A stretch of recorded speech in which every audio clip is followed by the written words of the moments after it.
కష్టాల కడలిలో తోడుండి చేయుతనిచ్చి తీరానికి చేర్చేవాడు నాన్న. తన ఆకలి, తన అవసరాలను ఏమాత్రం పట్టించుకోకుండా నీ ఆకలి, నీ అవసరాలు తీర్చేందుకు అహరహం పాటుపడేవాడు నాన్న. నాన్న అంటే ఒక ఆకాశం, నాన్న అంటే ఒక కల్పవృక్షం, నాన్న అంటే ఒక మార్గదర్శి, నాన్న అంటే జీవిత హామీ. మరి ఇంత మహోన్నతుడైనటువంటి నాన్న విషయంలో కొందరు యువత నిర్లక్ష్యం చేయడమే కాకుండా ఆయనను భారంగా భావించి వృద్ధాశ్రమంలో వేయడం శోచనీయం. అయితే ఇంకొంతమంది యువత ఆయన చనిపోయాక ఆయన ఫోటోకు దండం పెడుతూ ఆయన గురించి చాలా గొప్పగా చెప్పడమే కాకుండా ఆయన పేరిట దాన ధర్మాలు చేయడం అభినందించదగ్గ విషయమే.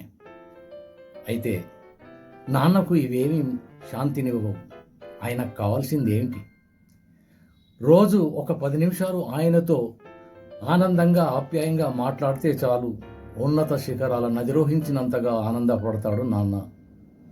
మరి నాన్న పట్ల అంత నిర్లక్ష్యంగా వ్యవహరించే వాళ్ళు కాస్త నిండు మనసుతో ఆలోచించండి. ఆయన కోసం రోజు ఒక 10 నిమిషాలు ఆనందంగా మాట్లాడడానికి ప్రయత్నించండి. తద్వారా ఆయన బ్రతికున్నప్పుడే కాదు, మరణించినప్పుడు కూడా ఆయన మనస్సుకు శాంతినిస్తుంది.